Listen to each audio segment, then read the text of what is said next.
Hello, I'm Malcolm Housley. And I'm Janice Baker. What's happened to going to the movies now that we have big screen TVs? And we're going to meet the world's oldest contortionist. That and more in this week's episode of OurTime. Oh, haven't you got a good head for radio? I was just thinking that as I was sitting there looking at He's you, so Janice. rude. Look, we have a guest here. Now Oh, we stop do and all. And he knows about radio because he used to peddle them. What? He did, Bob Parr. Hello, Bob. Not making any Hello sense there, Malcolm. How are you? whatsoever. I think I'll ignore you and hello, I'm Janice. very well. I'm sorry. We should explain, Bob, you've been on the program before and we should have had you back regularly as our resident movie advisor as to what's coming up next because that's your background, isn't it? Well, it is my background, but what I like isn't necessarily what everybody else likes. Well, I don't know, you're pretty good at picking that because you've been programming for cinemas all over Australia for years. I have quite a few years, but you know, if I actually booked some of the films that I like, no one would go because I'm a musical freak. Oh, I know, and you we go loved through Barnum, cycles. didn't you? You Yes, loved Barnum. I did. I was so pleased that The Greatest Showman... Oh, sorry, Probably- The Greatest Showman. not Oh, well, that's Barnum. okay. Well, it's about Same Barnum. It is It's Barnum, about yeah. Barnum, Same yes. thing. Yeah. So it took double what they expected, which suits Really? me fine. And it suits me fine because Hugh Jackman has always wanted to remake Carousel. And 20th Century said Fox wouldn't let him because they wanted him to do all the X-Men and the Wolverines because that made a lot of money, whereas musicals are risky. But anyway, now that Showman's maybe Been he'll... successful. done, they may say you can do it. You can But do it. it'll probably My be boy a couple of Bill. years' time. No, I think they should be just saying, whatever you want to do, Mr. Jackman. Mr. Jackman. Well, see, Hugh Jackman, I think he's wonderful, but he's not really successful in anything other than the Wolverines. What we call, he can't sell a ticket other than those action films. Right. Although Australia probably was a bit different. He did very well on Yeah, that, but yeah. Well, yes, but he musical has is not. made a lot of other films that we don't really know that much about. No, exactly. Although we're not here to talk about him, we're here to talk about the cinema. Okay.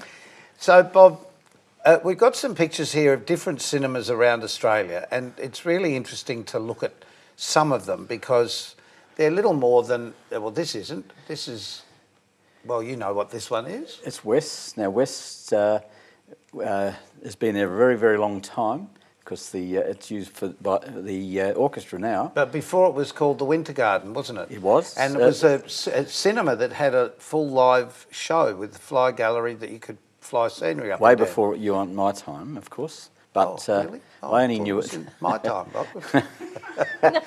Great memory. I used to love going to West because part of its life was presenting all of the big 70mm films. Yes, and here's the Regent, which sadly is no longer a cinema, with the girls all lined up to take you to their seats. Well, the staff were always disciplined very well. They had to measure the hems and Yes. present their nails and do everything. And this is one of yours, or was one of yours. Well, this still is. Still is. This is Piccadilly prior, the original Piccadilly.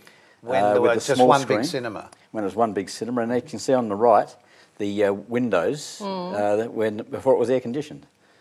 So. Oh, really? Yes. Of course, because you'd cook otherwise, wouldn't you? Well, people did in those days. I mean, Piccadilly wasn't air conditioned. I remember The Graduate. I was working there then, and it wasn't air conditioned then. It was filling in 40-degree heat. How amazing.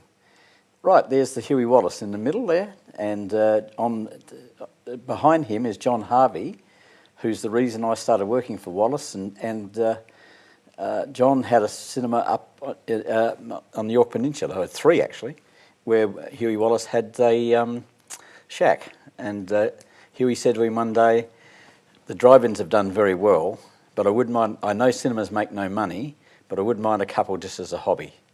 And that's how he particularly bought the Glenelg and got the Marriotteville, at least the Marriotteville. That's Bob Wallace and his daughter Michelle, and that's Bob with Lorna Wallace. And Lorna now runs the company. Mm-hmm. She's 79. No. And Wow. Bob unfortunately passed away 10 years ago, but But he left a wonderful legacy, didn't he? he certainly did. And Lorna does whatever he ever said that he wanted to do. He wouldn't sell because he said, "I have 250 staff And of those 250, a lot of them have worked with me for a long time. Yeah. And I know what would happen if I sold to any of the modern companies. Anybody that was over 16 would get fired. They'd be gone. Yeah. Wow. Well, there he is, the man that started it all. And it's still going very strong with his wife and his daughter working as well. Yes. And Exactly. you too. And me you too. too. Yes. Where's this one, Bob? Now, this is, it's the Marrickville Zone. We took it over in 1971. This is one that I just said that Huey Wallace took leased. Hoyts had already sold it to the Burnside Council, and the council were going, they didn't want it demolished because it is actually Adelaide's oldest surviving purpose-built cinema. Right. And It's no longer the Chelsea. No, well, I managed it for 40 years. Wallace ran it for 40 years. And you never got it right. Never got it right. No, I practiced a lot, but I had a great time. And that's you, Bobby. That's me. Yes, yes. But we changed the name to the Chelsea because it was Ozone before, and we weren't. That was a name held by Hoyts. And at the end of our tenure, we took the name with us. And it's now the Royal. Regal. Regal, Regal, sorry. Regal. Regal. Just been There taken you are back. in the middle, yes. There's me in the middle, many, many years ago. Bob on the left. Paul Bazanko, our marketing manager, second from the left, still there. And Robin Dunn from Channel 7, who was the marketing manager, sales manager of Channel 7. Yes. And the other man, second from right, is Robert Ward, who passed away this year, who was one of the greatest showmen in Australia. He brought in stereophonic sound first. He brought in xenon lights replacing carbon arcs. And he was a real Incredible. showman.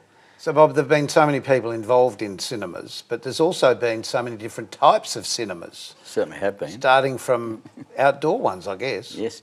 Well, obviously in Queensland and up north were a lot of outdoor, but we had one in Victoria Square many years ago. Here in Adelaide? Yes, yes. Goodness me, I never knew that. Next to the court building, which is Moores, of course. Yes, there was one there, and Good heavens. I didn't know But that. it used to be an experience going to the movies and seeing and sitting in a palace and watching a square film, didn't there? But now... yeah, we've just represented with our nostalgia films like Gone with the Wind, and I said to the audience prior to commencing the film that I wasn't around in 1939, but I can assure you the picture on the screen now is far superior to what it was in 1939. Because we have more light on the screen, the colour is richer. It's the same colour, but we had the limitations of how much heat we could put on the film before it caught a light. Of course. But now on digital, that's not the issue. No more of those big pallets of film. And none of that, no. I can always remember carrying those up the stairs. And the other big change has been sound. There wasn't a lot of change at all, technically, for 100 years. Sound changed a little bit in the 50s, where we had magnetic film for the Sound of Music and all that type of film. But now with digital, we've got so much. We've now got Dolby Atmos that's got 100 and something speakers in the auditorium. So the difference between those tin sheds and the suburban theatres that we're talking about, compared with now, is the comfort's greater, the leg room's greater, the picture on the screen is much bigger. You're totally immersed. Yes. In the old theatres, the screen was a long way away, but That's now true. you're right there immersed And it was in virtually square. That's right. Yes. So, Bob, do you think, with the changes in television broadcasting and downloading, do you think it's going to affect the cinema industry, or is it going to just be another one of those things like when TV came in? Everything affects everything. There's only so many people to go around, so all of these things can diminish a little bit. It doesn't worry me with the big films, because some of the big films that you're seeing today, the Spielberg films, I don't care what you say, cinema's still the best way to see them. But I'm worried about some of the smaller films, recently like The Darkest Hour, about Churchill. These films don't make a lot of money, but they're very necessary to give diversity for the I saw cinema. that movie. That was a fantastic It film. is, yes, that's right. But that film took $7 million in Australia, which is okay. But some of the big films, you need. Greatest Showman's taken $33 million. So, That's there's the obvious difference. profit there. Yeah. Yes. But also there's a bit of almost a war going on, isn't there, with cinema prices, trying to bring them down to get people back in. Yeah, the war's only going on basically in South Australia. And unfortunately, it's a race to the bottom, because how can you justify $10 when a few weeks ago it was, just under 20? Well, Bob, you'd be paying that to show the film, surely. Well, we've always said you never make any money out of showing film. You make money out of the candy bar and screen advertising. And it's true. It's quite true. gosh. So But what without you're the really film, saying is go No. go buy something at the candy bar so that Buy a you Chop can Top. so you can keep watching the movies in the movie theatre. Yeah, exactly. Yes. Because the overheads must be enormous when you The think overheads about are enormous. Energy costs. I mean, I think $1,300 a day at Mitcham is the electricity. That's without land tax and all the things Yeah. that go with it. it. That's for 7 cinemas. That's right. What about your drive-in? The drive-in is struggling out of school holidays, because daylight saving doesn't help. So fortunately, next Sunday we get rid of that. Bringing Yes. the shutters down. Yes, exactly. Can you do more than one screen at a drive-in? Yes, you can. There's the Luna Drive-in in Melbourne at Danton was a single screen. It's now a 4-screen, and they bought land to build 2 more. So, and it's doing very well. It's incredible. Well, I guess that's the alternative, isn't it, for a family who just want to do a cheap night out with fish and chips in the car. Exactly. Or Exactly. whatever. Yes. Yes. But we must have you back to talk about the latest films that are coming out and what we should be looking for. Okay. Because we haven't been doing that very much of late. And some of the films do, like you said, slip past. They're They do. necessary to have, but the public don't always know they No, exist. no, they don't. That's right. That's yeah. Bob, thank you so much for popping by, and My it's pleasure. great to just have a bit of a reminisce about the old cinemas and the time. Did you enjoy going to the movies? Oh, I love the movies. We'll be back in a tick.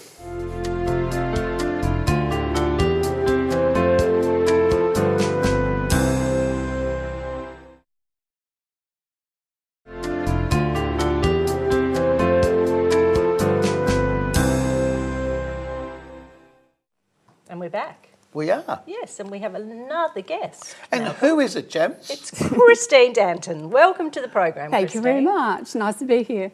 It's lovely to see you, unusually in a wheelchair, which we'll explain. We will, won't we? Look, this is a horrible thing to say, but I really remember when I was a young man watching you on TV, being a contortionist in black and white, living black and white on Channel 9 on the Adelaide Tonight Show. That's right. With Ernie Sigley. Absolutely. And in Yeah. fact, even before that on other Oh, okay. stations, even Channel 7. Okay. Because I think you were the only contortionist at those days that we ever saw on television. That's right. If you've seen a contortionist in Adelaide in the last 65 years, it was probably me. Yes, isn't that amazing? Yeah, it is. Christine, I keep thinking of you as Christina because you were billed in those days as... I was. I was built, well, my first name was La Christina. Oh, La Christina. La Christina, when I was about 16. And then I was the amazing Christina. But then I'm now Christine Danton because I'm a little bit more serious now. Oh, okay. I'm Let's have a look at the I'm pictures grown of up. Christine when she was just but a little girl. Well, she wasn't that little in I this was shot. probably about 18 in that photo. Yep. And that was done in Melbourne, and that was for a publicity for a newspaper, that one. And that one, I just wanted to, that would be done at the International Contortion Convention in Vegas. And I was a special guest there. I was flown over there to do that. How old would you have Yeah, been what's then? I was 65 there. Okay. And that hoop, I just might say about that, that hoop is 13 inches in diameter, and I've been using that since I was 7, the same hoop. And you get through that. And I don't still you? got through Yes. that one, yeah. And I can see Wow. the is that a rosella? No, not a rosella. That's a sulphur crescent. sulphur crest, of Yes, course. that's the sulphur crescent. Cockatoo. Yes, because one of the things that I have done is I had a bird show, and so that was one of my birds. And what's important about this shot? Well, just important about this shot is the head toe touch, and I will need to bring in why I'm sitting here like this. Yes. Yes. Okay, so where do we go from here? Well, let's just say that's what you could do, and now you can't because you're in a wheelchair because I can't. Well, I'm in a wheelchair because at the you height tripped of on your high heels. I Come know, on. I know. I did that once and landed up in hospital and explaining to the doctor how I actually kicked myself in the head with my high heel shoe, but that's another story. Okay, so about 18 months ago, and I was just at the height of my career. Everyone was very, very interested in the world's oldest contortionist, which I was 72 at the time. I am 73 now, not 74. And world's oldest contortionist. So I was at the height of my career, and I was all booked to go to the States, and I was going to do a show called Forever Young, Big Shots with Steve Harvey. Wasn't that clever? And I was booked to go to England to do Britain's Got Talent, and I had just had heaps of publicity in Australia, various things, like just various programs in Australia. So I was really at the height of my career, and I know that sounds funny at 72, but everybody's like really interested in 72-year-old. The fact that after all those years you were still able to do the same thing. That's right. So it became more amazing as I actually got older. People, became even more interested. Yeah. And so I was booked to do those 18 months ago, and I'd just come back from Perth and I was performing over there, and I got an issue with my hip. And I thought it was just one of those things that would just come and go, like you get little injuries, and they go and all that. But this one didn't go, and so lots of things like chiropractors and all sorts of things like that. I might even start crying in a minute.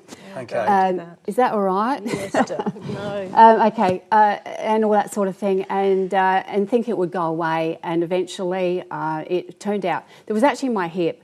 And I really needed a hip replacement.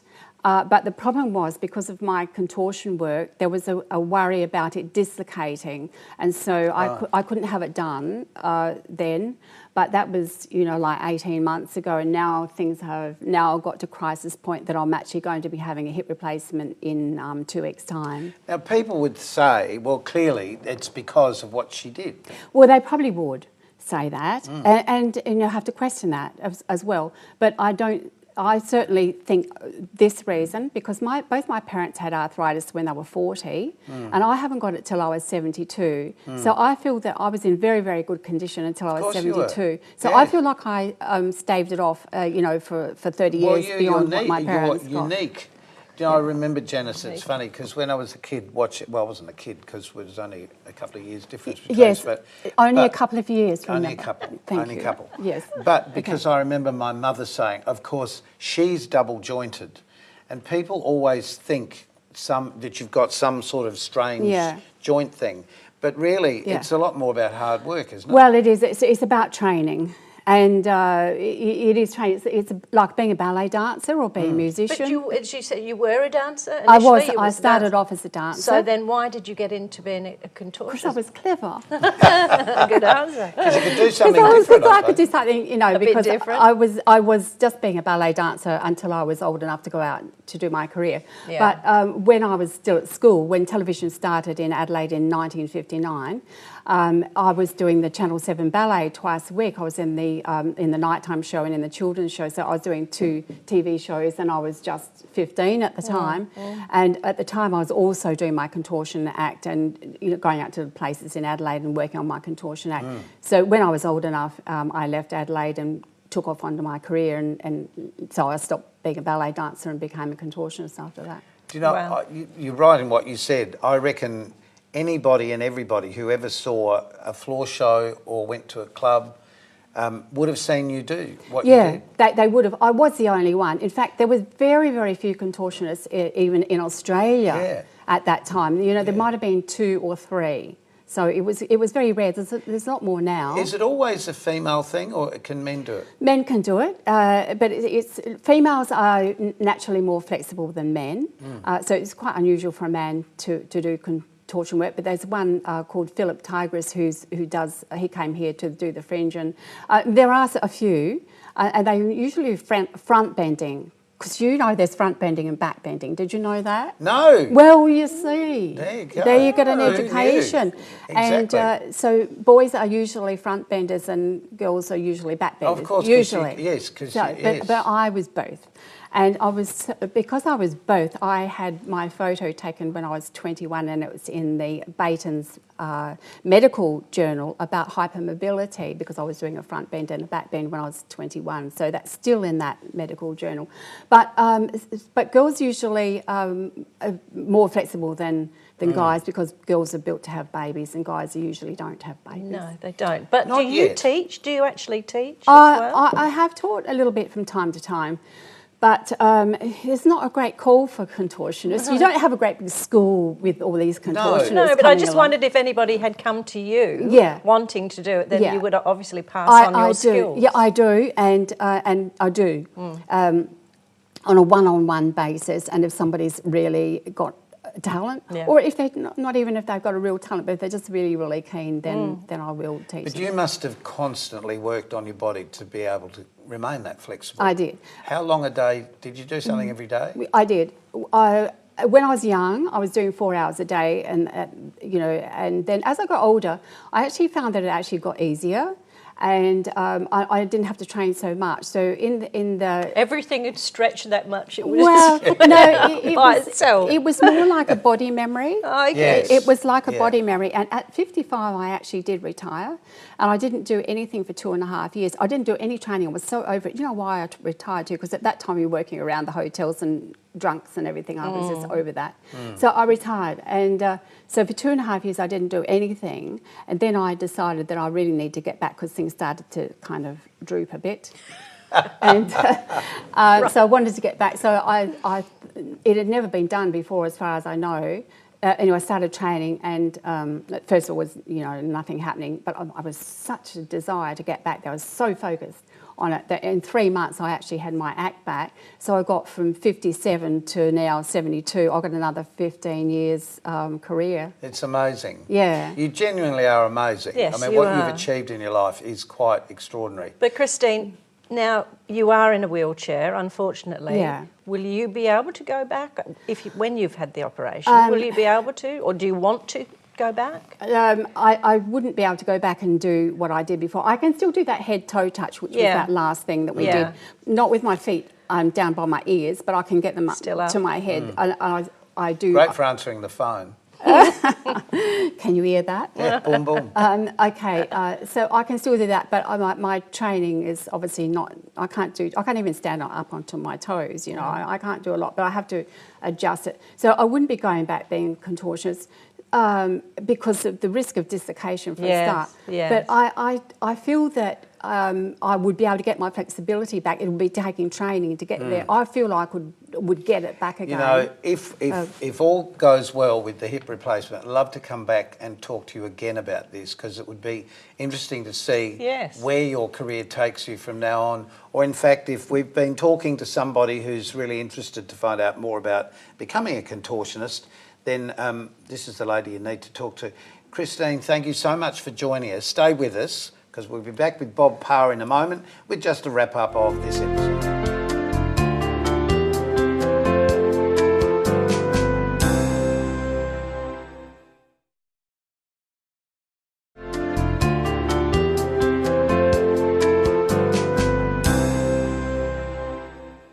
We're Back again. Yes, we are. Now, just quickly, Christine, I was just wondering, the diagnosis from your doctors, what are they actually saying to you about probably performing afterwards, or would you want to? How much flexibility would you have, or would you dare to stretch yourself? Well, that was a long question. Sorry. And it's really hard to give an answer, because I don't really know how things are going to turn up. Because I don't know how far I'll be able to stretch, and nobody can actually give me any guidelines, because they haven't actually ever done any 73-year-old contortionists before. No. Funny about that. Yeah, funny about that, exactly. Yeah, so I'm not really sure, but one thing I would like to be doing is motivational speaking, because people are always inspired by my career, even to the point that I've done it, and so For such a long time. Yeah, going for such a long time, and they're interested in hearing the story, and I have done that also, and of course I'm writing my book too. So good on you. Yes, I'm writing I my think book. that's very important, because people will forget very quickly if there's nothing to to prove the point. So Bob, going to the movies, is it going to become a thing of the past? What do we need to preserve? You need to go. Yes. You needed to go. But people do go. I mean, it's about 4 times a year people go in Australia. Oh, is that right? Now, obviously, pre-television, it was every week. Yes. So it had to reinvent itself, but people still go in large numbers, and there's a lot more screens today than what there were in the old days. You couldn't really continue a business if it was only one screen. No, you can't. I Or the movies would only be there for 2 minutes. Well, I ran to Chelsea for 40 years, and it struggled, but fortunately it was supported by the company because they made their money out of drive-ins. The Capri, which is a wonderful theatre, a lot of the staff are volunteers, and that's how it keeps going. Well, that's the problem, isn't it? Well, speaking of volunteers, it's time that these volunteers nicked off home. So until next time we see you, keep yourself nice till then. Yes, absolutely. Thanks for joining us. See you next time. And thanks to our guests. Bye.